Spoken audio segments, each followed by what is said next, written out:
నన్ను అడిగితే మన వరకు భర్త కంటే భార్య గొప్పది. ఎందుకండి? నేను ఒక్కసారి నీ మెళ్ళో తాళి కట్టాను. నువ్వు ప్రతిరోజు నా మెళ్ళో ఈ తాళి కడుతున్నావు కనుక.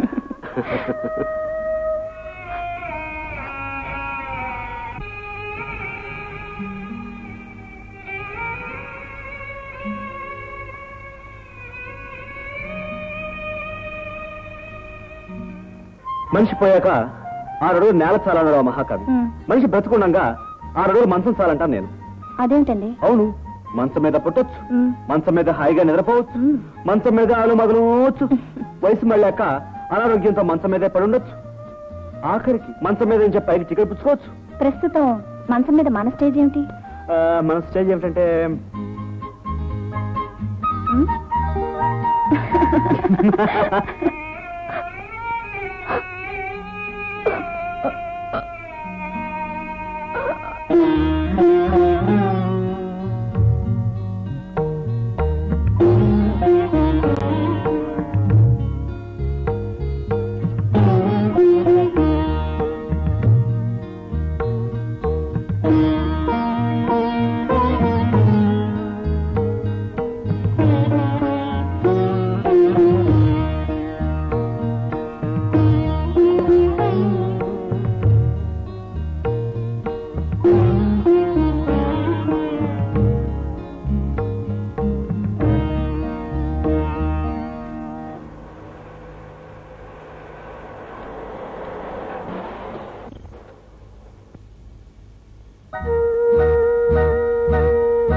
నాకు తెలుసు సార్, మీరు నాకు తప్పకుండా అన్యాయం చేయరని.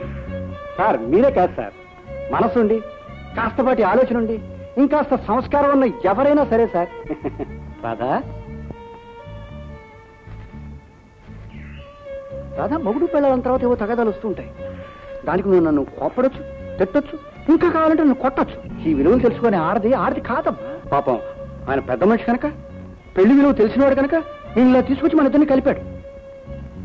వస్తాను సార్, అప్పుడప్పుడు మళ్ళీ కలుస్తూ ఉంటాను సార్. ఆగో,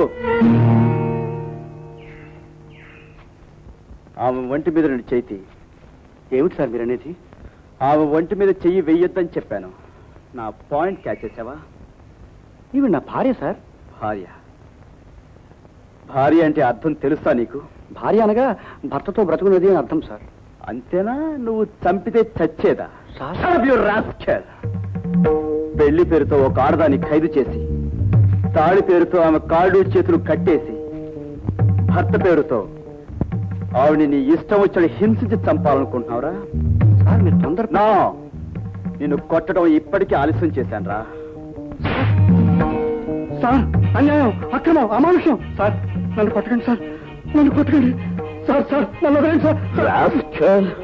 రేయ్, నీతో చెయ్యి కలిపి నీతో కలిసి అగ్ని చుట్టూ 7 అడుగులు నడిచిన నీ భార్యని నిప్పులు పాలు చేశావే, అదిరా అన్యాయం.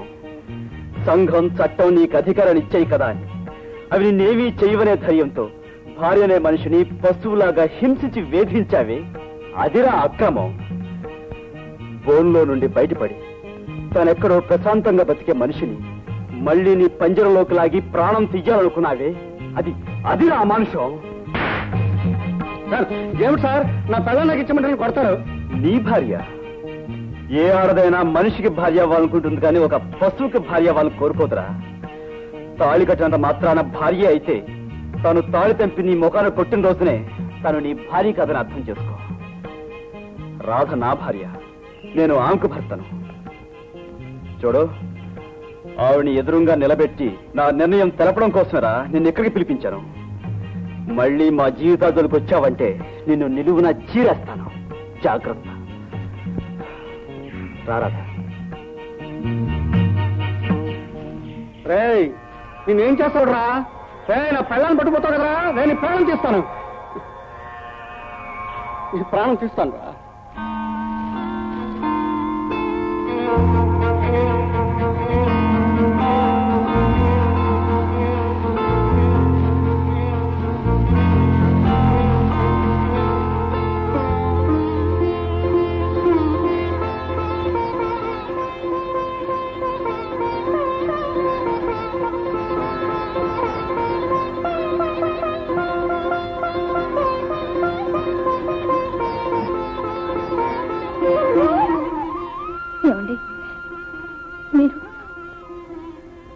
మీరు నిజంగా నన్ను క్షమించారా? ఇంత తెలిసి ఇంత జరిగాక నన్ను అదేమిటి రాదా అలా అంటావు? నువ్వేం తప్పు చేసావా?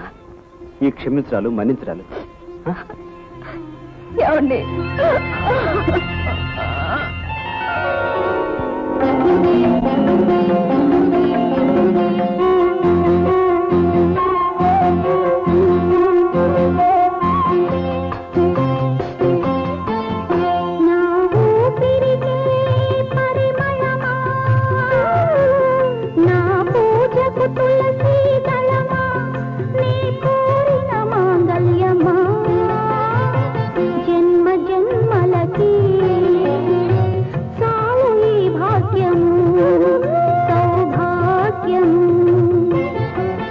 నా ఊపిరికే పరిమళమా, నా ఊహలకే పరవశమా, నే కోరిన సౌభాగ్యమా, ఎన్ని జన్మలకి చాలదు ఈ బంధము అనుబంధము.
నా ఊపిరికే పరిమళమా, నా ఊహలకే పరవశమా, నే కోరిన సౌభాగ్యమా, జన్మ జన్మలకి చాలు ఈ భాగ్యం సౌభాగ్యం.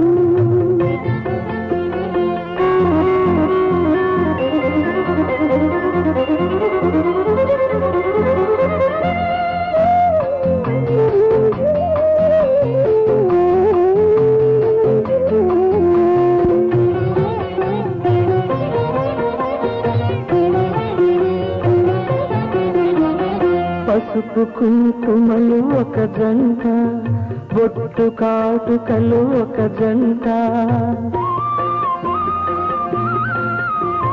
పసుపు కుంకుమలు ఒక జంట, బొట్టు కాటుకలు ఒక జంట, మట్టి మనుషులు చూడని ప్రేమకు మనమే రెండు కళ్ళంట, మనసే మనకు చూపంట. నా ఊపిరికే పరిమళమా, నా పూజకు తులసి దళమా, నీ కోరిన మాంగళ్యమా, ఎన్ని జన్మలకి చాలదు ఈ బంధము అనుబంధము.